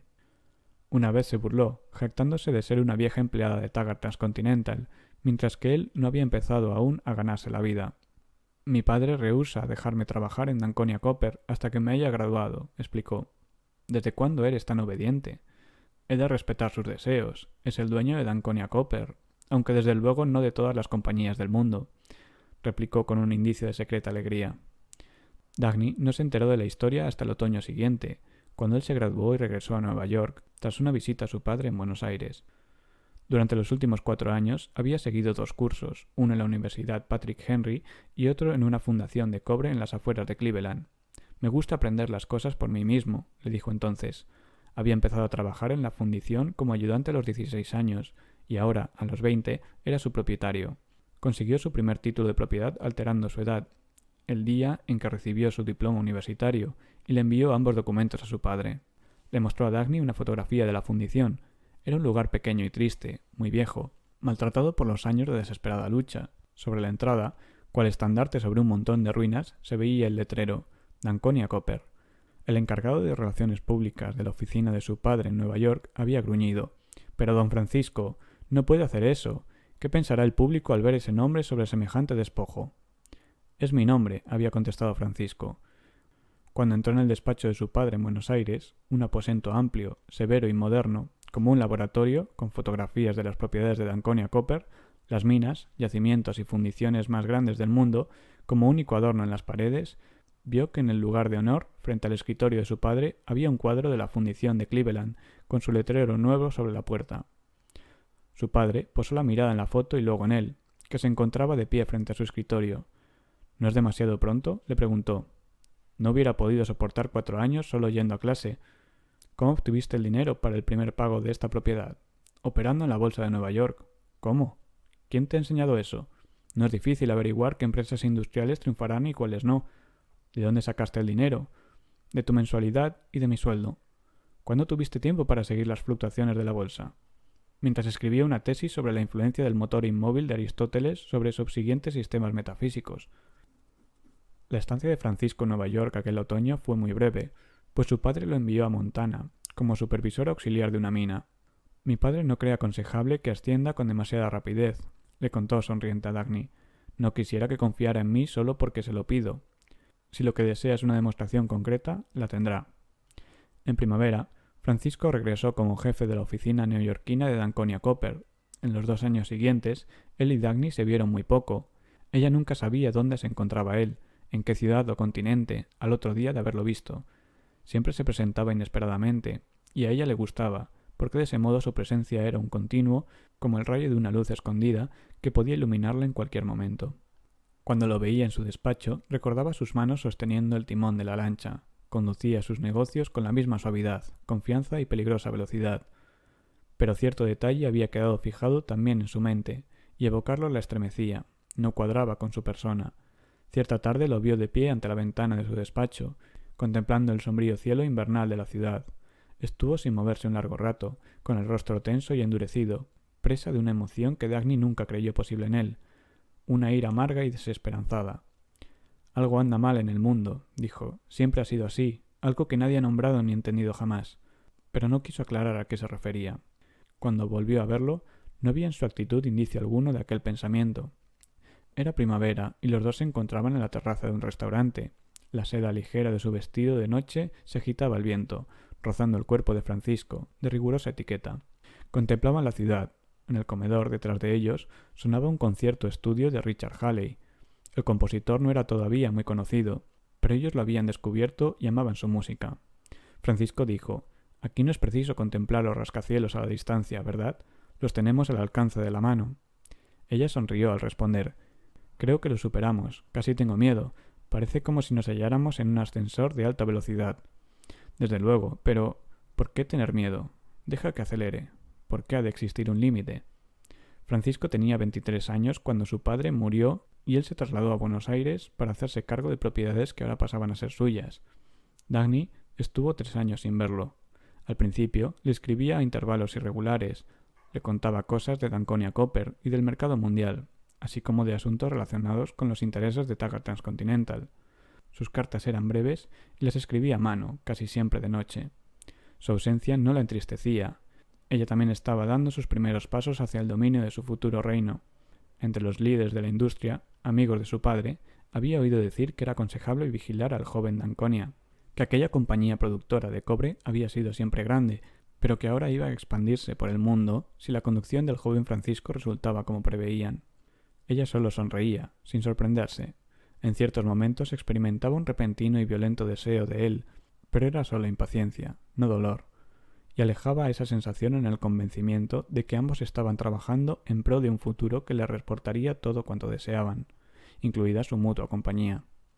Luego las cartas de Francisco cesaron por completo. Tenía 24 años aquel día de primavera en que sonó el teléfono de su escritorio, en uno de los despachos del edificio Taggart. «Dagny», dijo una voz que reconoció enseguida, «estoy en el Wayne Falkland. Ven a cenar conmigo esta noche a las 7». Habló sin saludarla previamente, como si se hubieran separado el día anterior. Al observar que tardaba unos instantes en recuperar el aliento, comprendió por vez primera lo mucho que aquella voz significaba para ella. «De acuerdo, Francisco», repuso. No era preciso añadir nada. Mientras colgaba, se dijo que aquel regreso era natural, que acababa de suceder como siempre había esperado, pero nunca creyó que habría de tener la necesidad imperiosa de pronunciar su nombre, ni imaginó la puñalada de felicidad que le había proporcionado hacerlo. Cuando entró en la habitación del hotel esa tarde, Dagny se detuvo. Él estaba de pie en medio de la habitación, mirándola. Sonrió lentamente, como si hubiera perdido la habilidad de hacerlo y se sorprendiera de recuperarla. Había en su cara un rasgo de incredulidad. Parecía extrañado ante su propia reacción al verla. Su mirada era una súplica, el pedido de socorro de un hombre que quería llorar, pero no podía. Inició su viejo saludo, pero no lo terminó. Transcurridos unos instantes, habló. «Estás muy hermosa, Dagny». Daba la impresión de que le molestaba decirlo. Francisco, yo... Él negó con la cabeza para no permitirle pronunciar las palabras que nunca se habían dicho, aun cuando en aquel momento era como si acabaran de escucharlas. Se aproximó, la tomó en sus brazos, la besó y la retuvo contra sí largo rato. Cuando Dagny volvió a mirarlo, su sonrisa era confiada y burlona. Con ella pretendía decirle que sabía dominarse y dominarla, y le ordenaba olvidar lo que había percibido en el primer instante. Hola, Slug. Insegura de todo, excepto de que no había que formular preguntas, ella sonrió a su vez y respondió: Hola, Frisco. Podía haber comprendido cualquier cambio, pero no el que ahora observaba en él. No había en su rostro ni un chispazo de vida, ni el menor atisbo de alegría. Su cara estaba convertida en una máscara implacable. Su mirada suplicante no mostraba debilidad, sino que había adquirido un aire de despiadada determinación. Actuaba como quien permanece erguido bajo el peso de un fardo insoportable. Percibió lo que nunca hubiera creído posible, líneas de amargura que sugerían un gesto torturado. Dagny, no te sorprendas ante nada de lo que me veas hacer, le dijo, ni ante lo que pueda hacer en el futuro. Fue su única explicación, y continuó actuando como si no hubiera nada que aclarar. Dagny sintió tan solo una débil ansiedad. Era imposible experimentar temor por el futuro en su presencia. Cuando él reía, le parecía encontrarse de nuevo en los bosques junto al Hudson, como si nada hubiera cambiado ni fuese a cambiar jamás. Cenaron en la habitación, y a Dagny le pareció divertido enfrentarse a él desde el otro lado de una mesa, dispuesta con la fría formalidad de las cosas caras, en un cuarto de hotel diseñado como un palacio europeo. El Wayne Falkland era el hotel más distinguido del mundo. Su estilo de indolente lujo, sus cortinas de terciopelo, sus frisos esculpidos y la luz de las velas establecían un deliberado contraste con su auténtica función, porque nadie podía permitirse vivir un tiempo allí, excepto quienes llegaban a Nueva York para realizar negocios o para cerrar tratos internacionales. Ella notó que los modales de los camareros que le sirvieron sugerían cierta diferencia especial hacia aquel huésped tan ilustre, pero Francisco no se daba cuenta de ello. Se comportaba con tanta indiferencia como en su propio hogar. Llevaba mucho tiempo acostumbrado a ser el señor Danconia, de Danconia Copper. Le pareció extraño que no hablara de su trabajo. Estaba convencida de que sería su único interés, lo primero que anhelaría compartir con ella, pero no lo mencionó en absoluto. Por el contrario, dirigió la conversación hacia las tareas de Dagny, sus progresos y lo que ella sentía hacia Taggart Transcontinental. Ella habló de todo eso con la confianza de siempre, sabiendo que él era el único capaz de comprender su apasionada devoción. Francisco no hizo ningún comentario, solo la escuchó atentamente. Un camarero había encendido la radio, pero ninguno de los dos prestó atención a la música. De pronto, una descarga sonora similar a una explosión subterránea estremeció al cuarto. Pero la sorpresa no vino del volumen de la música, sino de su calidad. Era el concierto de Halley, recién escrito. El cuarto. Permanecieron sentados en silencio, escuchando esa declaración de rebeldía, ese himno de triunfo de las víctimas que rehusaban aceptar el dolor. Francisco contemplaba la ciudad. Sin transición ni advertencia previa, preguntó con un tono extrañamente desabrido. Dagny, ¿qué me dirías si te pidiera que abandonases Taggart Transcontinental y la dejases irse al infierno, como ocurrirá cuando tu hermano se haga cargo de ella? ¿Qué crees que te contestaría si me insinuaras que me suicide? Respondió ella irada. Francisco guardó silencio. ¿Por qué me dices eso? Preguntó Dagny. No deberías estar bromeando, no sueles hacerlo. En el rostro de Francisco no vi el menor indicio de humor. Con voz grave y tranquila contestó: No, desde luego, no debería. Dagny consiguió dominarse y preguntarle por su trabajo. Contestó a sus preguntas, pero sin añadir nada por iniciativa propia. Ella le repitió los comentarios de los industriales acerca de las brillantes perspectivas de Danconia Copper bajo su dirección. Es cierto, admitió con voz descolorida. Presa de una súbita ansiedad y sin saber lo que la instaba a hacerlo, Dagny preguntó: Francisco, ¿a qué has venido a Nueva York? Para encontrarme con un amigo que quería verme, respondió él con lentitud. ¿Negocios? Mirando más allá de donde Dagny se encontraba, como si contestara a un pensamiento propio, con una débil sonrisa divertida en los labios, pero con voz extrañamente suave y triste, contestó: Sí. Era más de medianoche cuando Dagny despertó junto a él. No llegaba ningún sonido de la ciudad, y la tranquilidad del cuarto hacía que la vida pareciese detenida por un momento. Feliz y fatigada, se volvió para mirarlo. Se hallaba tendido sobre la espalda, con la cabeza sobre la almohada, y su perfil se recortaba en la penumbra de la noche. Estaba despierto, con los ojos completamente abiertos, y tenía los labios apretados, como quien se resigna a soportar un tremendo dolor sin hacer tentativa alguna para ocultarlo. Dagny tuvo miedo de moverse. Al notar su mirada, él se volvió. Se estremeció y apartando las sábanas contempló su cuerpo desnudo. Luego se inclinó de repente y ocultó la cabeza entre sus senos. La tomó por los hombros, apretándose contra ella convulsivamente, y Dagny escuchó las palabras ahogadas que pronunciaba con la boca pegada a su piel. No puedo desistir, no puedo. ¿Qué dices? Murmuró Dagny. Me refiero a ti. Pero, ¿por qué? A ti y a todo. ¿Por qué has de desistir y abandonar nada?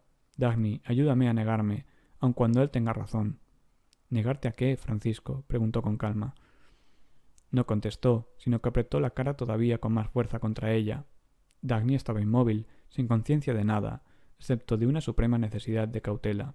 Sintiendo la cabeza sobre su seno y acariciándole el pelo suavemente, contempló el techo lleno de guirnaldas esculpidas, apenas visibles en la oscuridad, mientras esperaba presa de un profundo terror.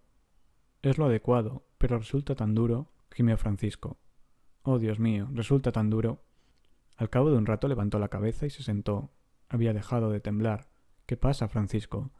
No puedo contártelo, dijo en tono sencillo, abierto, sin deseo alguno de ocultar su dolor, pero ahora con total control sobre su voz. No estás preparada para oírlo. Quiero ayudarte. No puedes. Dijiste que te ayudara a negarte. Pero no puedo hacerlo. Pues entonces déjame compartirlo contigo.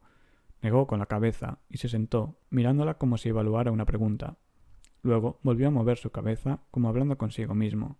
Si yo no estoy seguro de poder soportarlo, en su voz sonaba una nota nueva y extraña, una nota de ternura. ¿Cómo podrías soportarlo tú? Lentamente, con esfuerzo, y tratando de contener un grito de angustia, Dagny le dijo: Francisco, tengo que saberlo. ¿Podrías perdonarme? Sé que tienes miedo y que esto es cruel, pero ¿podrías hacerlo por mí? ¿Podrías olvidarlo todo sin hacer preguntas? Yo...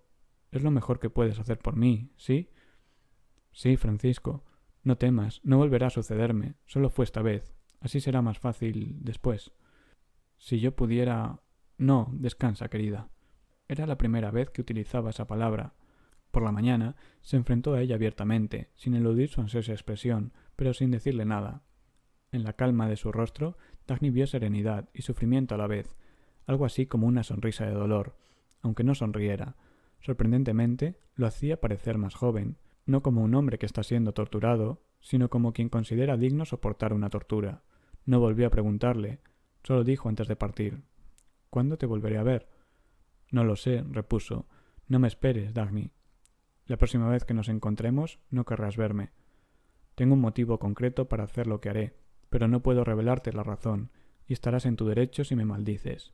No voy a cometer el despreciable acto de rogar que confíes en mí. Tienes que vivir según tu propio saber y entender.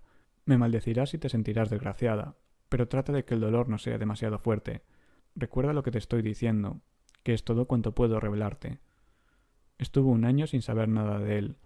Cuando empezó a escuchar rumores y a leer historias en los periódicos, no quiso creer que se refirieran a Francisco de Anconia, pero al cabo de un tiempo no tuvo más remedio que aceptarlo. Leyó sobre la fiesta organizada en su yate, en el puerto de Valparaíso. Los invitados estaban en traje de baño y una lluvia de champaña y pétalos de rosa habían caído sobre ellos toda la noche. Leyó también de otra fiesta, celebrada en el desierto argelino. Había construido un pabellón de delgadas láminas de hielo y regalado a cada una de las damas invitadas una estola de armiño, para ser lucida en aquella oportunidad, con la condición de que se la sacaran, junto con sus vestidos y todo lo demás, conforme se fueran derritiendo las paredes.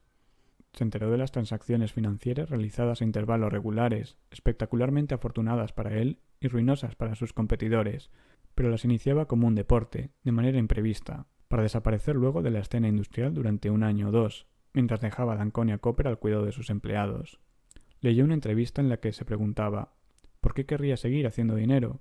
Tengo suficiente para que 3 generaciones de descendientes lo pasen tan bien como yo. Se lo encontró también en una recepción ofrecida por un embajador en Nueva York, y él se inclinó cortésmente, sonriendo, mirándola como si el pasado no hubiera existido. Ella lo llevó aparte, para preguntarle simplemente: ¿por qué, Francisco? ¿A qué te refieres?, replicó él. Dagny se alejó. Te lo he advertido, dijo él. A partir de entonces no intentó volver a verlo. Pudo sobrevivir a eso. Lo logró porque no creía en el sufrimiento. Se enfrentaba con atónita indignación al desagradable hecho de sentir dolor, negándose a darle importancia.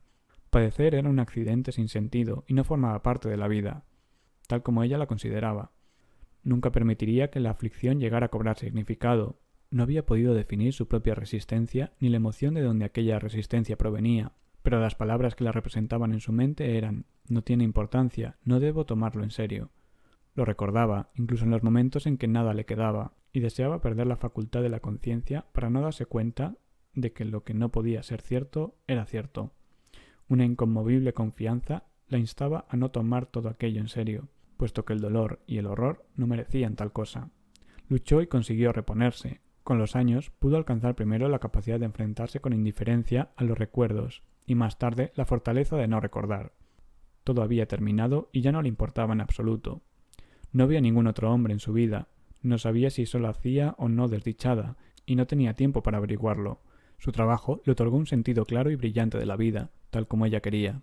Una vez, Francisco le había despertado un sentimiento similar, un sentimiento identificado con su labor y con su mundo.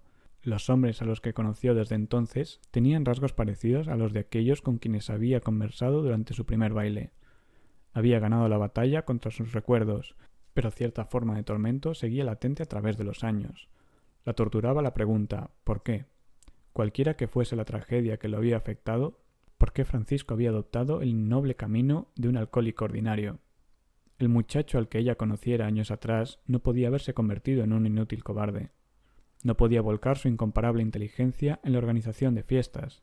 Sin embargo, así era, y Dagny no podía encontrar ninguna explicación aceptable que le permitiera olvidarse de él. No podía dudar de lo que había sido, aunque tampoco podía dudar de lo que era ahora, pero ambos personajes se hacían mutuamente imposibles. No encontró indicios de ningún motivo concebible para el cambio. Estaba segura de lo que él había sido y también de en qué se había convertido. En ciertas oportunidades hasta llegó a dudar de su propia razón o de la existencia de cualquier otro tipo de razón, pero se trataba de una duda que no perdonaba en ningún otro ser humano. Todos los días de esos 10 años buscó, sin obtenerlo, el menor rastro de una respuesta sensata. No, se dijo, mientras caminaba bajo la tenue luz del atardecer, por delante de las vitrinas de tiendas abandonadas, en dirección al Hotel Wayne Falkland. No existía tal respuesta. Tampoco pretendía encontrarla ahora. En realidad, ya no le interesaba. El resto de violencia de esa emoción que ascendía en su interior no tenía como causa al hombre al que iba a visitar, sino que era un grito de protesta contra la destrucción de lo que en otro tiempo fuera grandeza. Entre dos edificios vio las torres del Wayne Falkland. Un ligero estremecimiento le detuvo un instante y luego retomó la marcha con calma. Mientras atravesaba el vestíbulo de mármol en dirección al ascensor y recorría los amplios, alfombrados y silenciosos corredores del hotel, sentía solamente una fría cólera, que con cada paso se iba haciendo más helada. Estaba consciente de la furia que la embargaba cuando llamó a su puerta y oyó que su voz contestaba: «Adelante». Abrió de golpe y entró. Francisco Domingo Carlos Andrés Sebastián de Anconia estaba sentado en el suelo, jugando con unas canicas. Nadie se había preguntado jamás si era apuesto o no. Parecía algo irrelevante, ya que cuando entraba en cualquier lugar era imposible mirar hacia otro lado. Su cuerpo alto y delgado tenía un aire de distinción demasiado auténtico para pertenecer a aquellos tiempos y se movía como si una capa ondeara tras él. La gente justificaba sus actos diciendo que poseía la vitalidad de un animal pletórico de la fuerza, pero al hablar así, nadie tenía la impresión de estar plenamente en lo cierto, porque su vitalidad era la de un enérgico ser humano, cosa rara en esos tiempos cuando nadie era capaz de identificarla con precisión. Su fuerza era la fuerza que da la certeza. Nadie lo había tomado por latino, salvo en su sentido original, es decir, no el hispano, sino el romano. Su cuerpo parecía diseñado como el de un modelo, delgado, sólido, de largas piernas y movimientos rápidos. Sus facciones tenían la fina precisión de una escultura.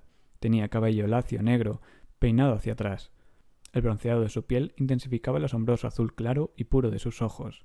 Su rostro era sincero, y sus rápidos cambios de expresión relucían todo lo que sentía, como si no tuviese nada que ocultar.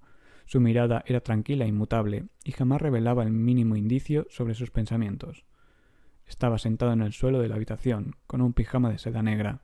Las canicas desparramadas por la alfombra a su alrededor eran piedras semipreciosas de su tierra, cornalinas y cristal de roca. No se levantó al ver entrar a Dagny, sino que simplemente la miró, al tiempo que una bolita de cristal caía de su mano como una lágrima. Sonrió con la misma sonrisa insolente y brillante de la infancia. «Hola, Slug». Ella se oyó pronunciar, irresistiblemente feliz. «Hola, Frisco». Miró esa cara que conocía desde siempre, sin señal alguna de la clase de vida que hasta entonces había llevado. ni de lo que había visto en ella durante su última noche juntos. No había indicios de tragedia, amargura ni tensión, tan solo su acostumbrada ironía, radiante, madura y profunda, su expresión burlona, peligrosamente imprevisible, y la gran serenidad de un espíritu inocente. Pero esto, pensó Dagny, era imposible. Esto era más sorprendente que todo lo demás. Él estudió su gastado abrigo, mal acomodado en los hombros y abierto sobre el vestido gris que parecía un uniforme de empleada. Si has venido vestida de ese modo para que no me diese cuenta de lo hermosa que eres, te has equivocado, le dijo. Estás tan bella como siempre. Me gustaría poder expresarte el alivio que siento al ver una mujer con rostro inteligente, pero no querrás oírlo. No has venido a eso.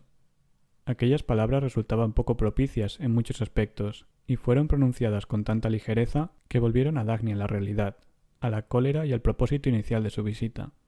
Continuó de pie, mirándolo, con el rostro en blanco, negándose a cualquier reconocimiento de lo personal, aun en su poder para ofenderla. He venido a hacerte una pregunta, le dijo. Te escucho. Cuando dijiste a esos periodistas que estabas en Nueva York para ser testigo de la farsa, ¿a qué farsa te referías? Él echó a reír ruidosamente, como alguien que raras veces pudiera disfrutar con algo tan divertido. Eso es lo que me gusta de ti, Dagny. Hay 7 millones de personas en Nueva York y de todos tú eres la única a quien se le puede ocurrir que no me refería al escándalo del divorcio de los Bale. ¿De qué estás hablando? ¿Qué imaginaste? El desastre de San Sebastián. Es más divertido que el alboroto de los Bale, ¿no? Con el tono solemne e implacable de un fiscal, Dagny contestó: Lo has hecho a propósito, a sangre fría y con toda la mala intención. ¿No crees que sería mejor que te quitaras el abrigo y te sentaras? Comprendió que había cometido un error al demostrar tanta vehemencia. Se volvió fríamente, se quitó el abrigo y lo hizo a un lado. Él no se levantó para ayudarla. Dagny se sentó en un sillón, mientras él permanecía en el suelo, a cierta distancia. En realidad era como si estuviera sentado a sus pies. ¿Qué hice con toda la mala intención? Quiso saber. Toda esa estafa de las minas de San Sebastián. ¿Y cuál era en realidad esa intención? Eso es lo que quiero saber. Rió por lo bajo, como dando a entender que ella le estaba pidiendo que explicara en forma sencilla toda una compleja ciencia que requeriría años y años de estudio. Sabías muy bien que las minas de San Sebastián no valían un centavo, continuó Dagny. Lo sabías mucho antes de iniciar este vergonzoso asunto. Si lo sabía, ¿por qué lo hice? No trates de decirme que no has ganado nada.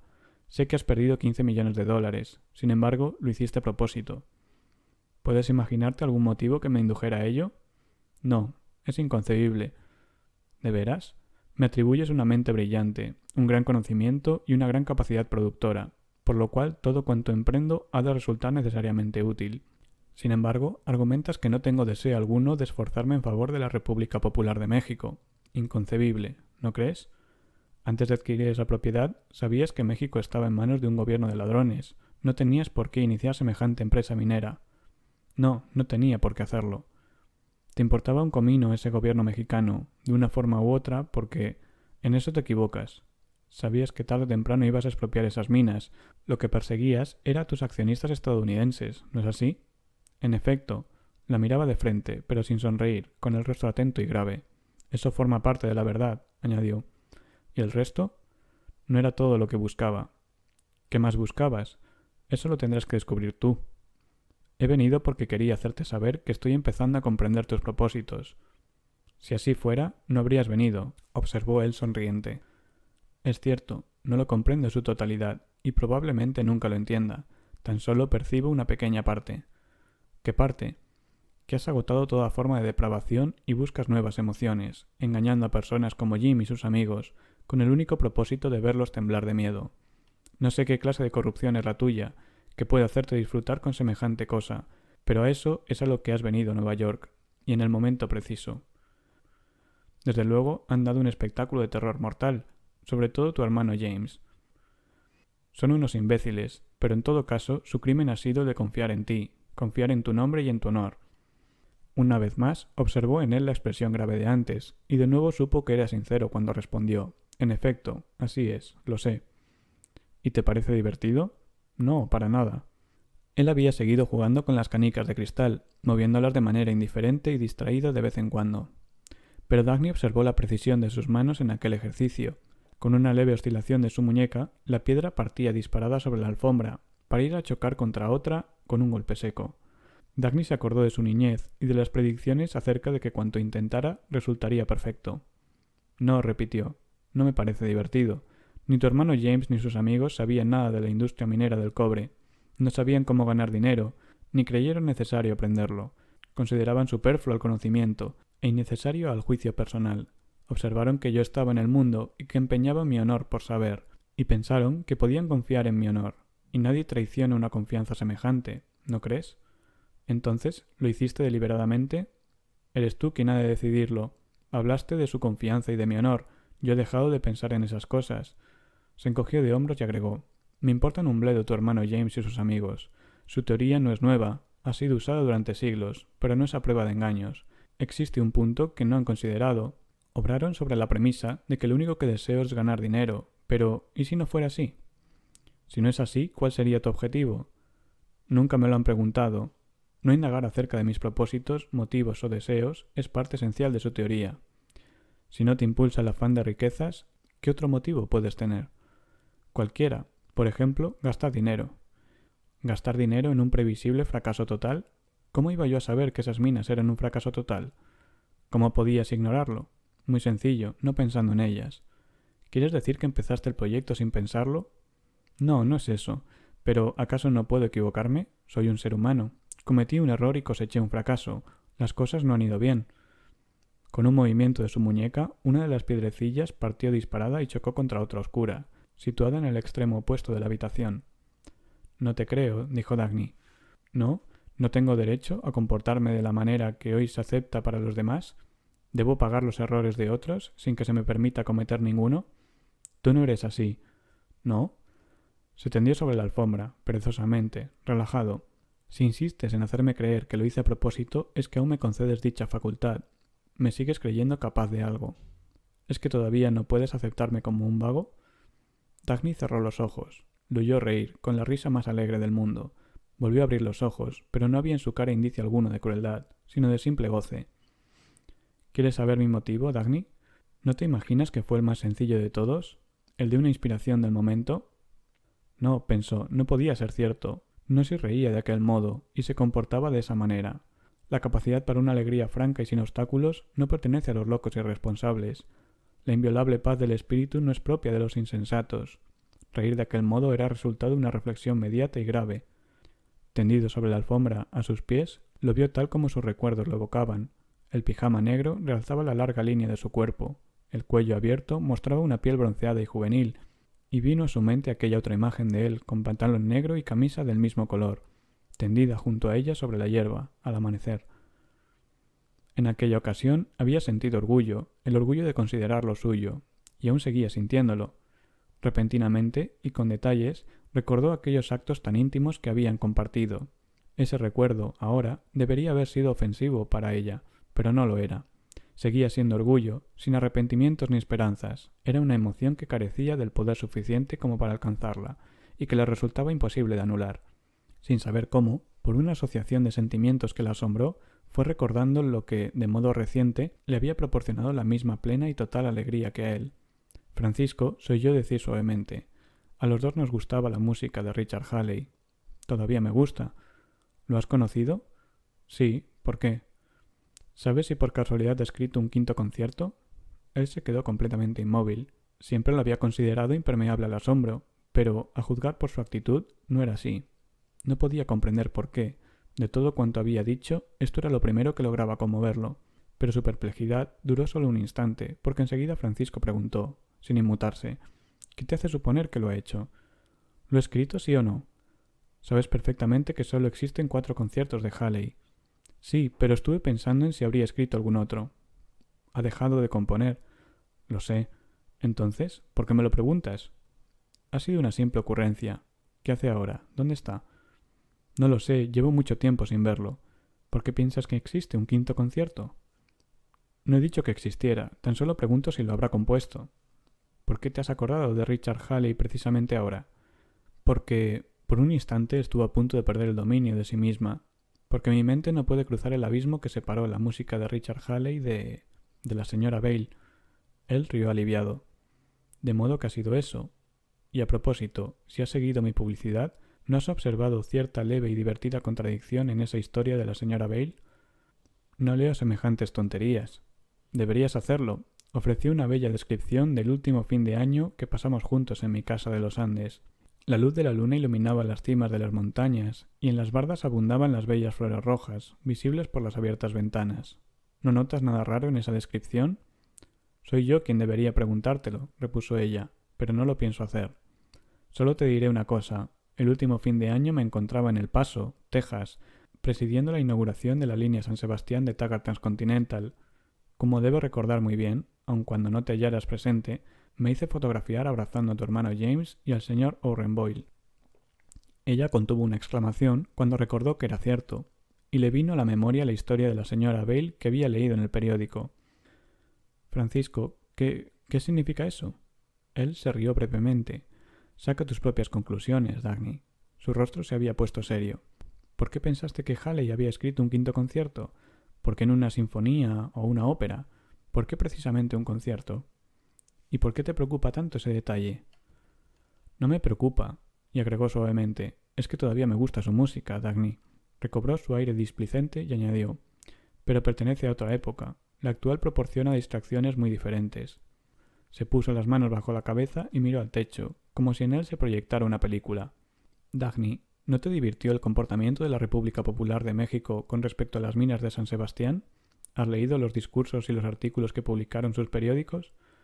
Afirman que soy un sujeto sin escrúpulos que los ha engañado. Confiaban poder incautar unas minas en plena y abundante producción. No tengo derecho a defraudarlos de ese modo. ¿Te has enterado de que ese maldito burócrata los instaba a iniciarme una demanda judicial? Rompió a reír, extendiendo los brazos en cruz sobre la alfombra, con aspecto desarmado, tranquilo y juvenil. No me duele el dinero perdido, pero puedo pagar el precio de semejantes espectáculos. Pero si lo hubiera hecho intencionalmente, habría superado el récord del emperador Nerón, que es incendiar una ciudad comparado con mostrar el infierno a los hombres. Se levantó, tomó unas canicas y las agitó en su mano, abstraído, produciendo un rumor suave y claro. Dagny comprendió que jugaba con ellas no por afición, sino por ansiedad, que no podía permanecer inactivo un solo instante. El gobierno de la República Popular de México ha difundido una declaración, explicó, en la que ruega al país que sea paciente y acepte por algún tiempo más las dificultades actuales. Al parecer, el cobre de las minas de San Sebastián formaba parte de los planes del Consejo Central para elevar el nivel de vida del país y proporcionar a sus habitantes, hombres, mujeres y niños, un asado de cerdo cada domingo.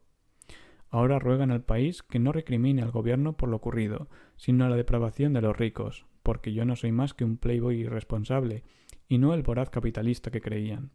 ¿Cómo podían suponer que iba a arruinarlos? ¿No te parece? ¿Cómo iban a imaginarlo siquiera? Observó el modo en que manipulaba las piedritas, inconsciente ante un triste vacío, pero tuvo la seguridad de que aquel acto constituía un alivio para él, quizá por el contraste que representaba. Sus dedos se movían con lentitud, palpando la textura de las canicas con un placer sensual. En lugar de considerarla una acción de crudeza, a ella le pareció extrañamente atractivo, como si la sensualidad, pensó, no fuera física, sino que proviniera de una delicada discriminación del espíritu. Pero esto no es todo, prosiguió Francisco. Irán enterándose de otras muchas cosas, como lo de los alojamientos para los obreros de San Sebastián, que costaron 8 millones de dólares. Se trata de casas con estructuras de acero, instalación sanitaria, electricidad y refrigeración. Y también una escuela, una iglesia, un hospital y un cine. Un poblado construido para personas que habían vivido en cabañas de madera y latas. Mi recompensa consistía en el privilegio de escapar inmune, concesión especial derivada de no ser nativo de la República Popular Mexicana. Ese pueblo para obreros formaba también parte de sus planes. Sería un ejemplo de viviendas para un Estado progresista. Pues bien, esas casas que parecen sólidas son de cartón, revestido de una imitación de cemento. En un año ya no estarán en pie. Las cañerías, igual que buena parte del equipo de trabajo, fueron adquiridas a comerciantes cuyas fuentes de aprovisionamiento suelen ser los depósitos de chatarra de Buenos Aires y Río de Janeiro. Durarán aproximadamente 5 meses y la instalación eléctrica unos 6. Las magníficas rutas, que exigieron dinamitar 1.200 metros cúbicos de roca, durarán a lo sumo un par de inviernos, ya que están hechas con cemento barato, sin buenos cimientos, y las vallas protectoras en las curvas peligrosas son de cartón pintado. Espera y verás lo que ocurre en cuanto se produzca un deslizamiento de tierras. Solo quedará en pie la iglesia, y la necesitarán. Francisco, murmuró Dagny, ¿Lo hiciste a propósito? Él levantó la cabeza, y la joven se sorprendió al observar que en su cara se pintaba una expresión de infinito cansancio. Si lo hice a propósito, o por simple negligencia, o acaso por estupidez, no hace la menor diferencia, contestó. Está faltando el mismo elemento. Dagny temblaba, y contra todas sus determinaciones de autocontrol, gritó: Francisco, si miras lo que pasa en el mundo, si comprendes las cosas que dices, no puedes reírte. Tú más que nadie deberías combatirlos. ¿A quiénes? A los saqueadores ansiosos del botín, y los que hacen posibles semejantes cosas, los planificadores mexicanos y los de su calaña. La sonrisa de Francisco adoptó un sesgo peligroso. No, querida, es contra ti contra quien debo luchar. Lo contempló con mirada vacía. ¿Qué quieres decir? Que el poblado de los obreros de San Sebastián costó 8 millones de dólares, repuso, dando un lento énfasis a la dureza de su voz. El precio pagado por esas casas de cartón fue el mismo que si hubieran adquirido estructuras de acero. Igual sucede con todo lo demás. Ese dinero fue a parar a hombres que se enriquecen por tales métodos, pero no serán ricos mucho tiempo más. El dinero se desplaza hacia canales que lo transportarán no a los más productivos, sino a los más corruptos. Según las normas de nuestro tiempo, quien ofrece menos es quien gana. Ese dinero desaparecerá en proyectos como el de las minas de San Sebastián. ¿Es eso lo que buscas?, preguntó ella haciendo un esfuerzo. Sí. ¿Y eso te parece divertido? Sí. Estoy pensando en tu apellido, dijo Dagny, mientras algo en su interior le advertía que los reproches eran inútiles.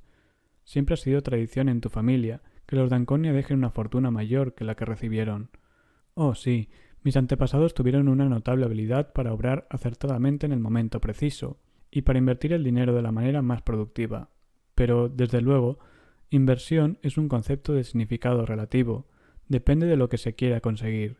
Por ejemplo, mira esas minas de San Sebastián. Me costaron 15 millones de dólares, pero esos 15 millones hicieron desaparecer 40, pertenecientes a Taggart Transcontinental, 35 de accionistas tales como James Taggart y Orren Boyle, y otros cientos de millones que se perderán debido a consecuencias secundarias. No es un mal resultado, ¿verdad, Dagny? ¿Te das cuenta de lo que estás diciendo?, preguntó ella irguiéndose. Desde luego. ¿Quieres que mencione las consecuencias que pensabas reprocharme? Primero, no creo que Taggart Transcontinental se recupere de la pérdida sufrida en esa absurda línea de San Sebastián. Tú crees que sí, pero te equivocas. Segundo, San Sebastián ayudó a tu hermano James a destruir a Phoenix Durango, quizá la única empresa seria que aún quedaba. ¿Sabes lo que dices? Sí, y aún no hay mucho más. ¿Conoces? No comprendía por qué se sentía impulsada a continuar, excepto quizá el recuerdo de aquel rostro de ojos violentos y oscuros que parecían hallarse otra vez frente a ella. ¿Conoces a Ellis Wyatt? Desde luego. ¿Sabes lo que esto puede representar para él? Será el que desaparezca a continuación. ¿Y eso te parece divertido? Mucho más que la ruina de los planificadores mexicanos. Dagny se levantó. Llevaba años considerándolo un corrupto. Había intentado olvidarlo y no volver a pensar en semejante cosa. Lo había temido. Sin embargo, nunca había podido sospechar hasta dónde llegaba dicha corrupción. No miraba a Francisco y no se dio cuenta de que estaba hablando en voz alta, repitiendo sus palabras de otros tiempos. ¿Quién honrará más a quién? ¿Tú a Nat Taggart o yo a Sebastián Danconia? Pero ¿no te das cuenta de que bauticé esas minas en honor de mi gran antepasado? Se trata de un tributo que le hubiera resultado agradable. Dagny tardó unos momentos en reaccionar. Nunca había sabido lo que significaba insultar o lo que sentía al hallarse ante una persona capaz de hacerlo, pero ahora estaba pasando por dicha experiencia. Francisco se había levantado y permanecía cortésmente de pie, con una sonrisa fría, impersonal y abstracta en los labios. Dagny temblaba, pero no le preocupaba que él la viera, ni que se riera o burlase. Vine porque deseaba conocer la razón por la que has destruido tu vida, expresó en forma monótona, sin bronca. Ya te lo he dicho, respondió él con gravedad, pero no quieres creerlo. Sigo viéndote como eras. No lo podría evitar. Y que te hayas convertido en lo que eres no encaja en un universo racional. ¿No? ¿Acaso encaja el mundo que ves a tu alrededor? No eras de esos que se dejan derrotar por un mundo, cualquiera que sea. Desde luego. Entonces, ¿por qué? Se encogió de hombros. ¿Quién es John Galt? Oh, no uses ese lenguaje tan vulgar. Lo miró. En sus labios se dibujaba una leve sonrisa, pero sus ojos seguían tranquilos, vivos y por un instante inquietantemente perspicaces. ¿Por qué?, repitió Dagny. Su respuesta fue la misma de aquella noche en el mismo hotel, 10 años antes. No estás preparada para oírlo. No lo siguió hasta la puerta. Dagny había puesto la mano en el picaporte cuando se volvió y quedó inmóvil. Él se hallaba de pie, al otro lado de la habitación, recorriéndola con una mirada que englobaba toda su persona. Comprendió su significado y quedó paralizada.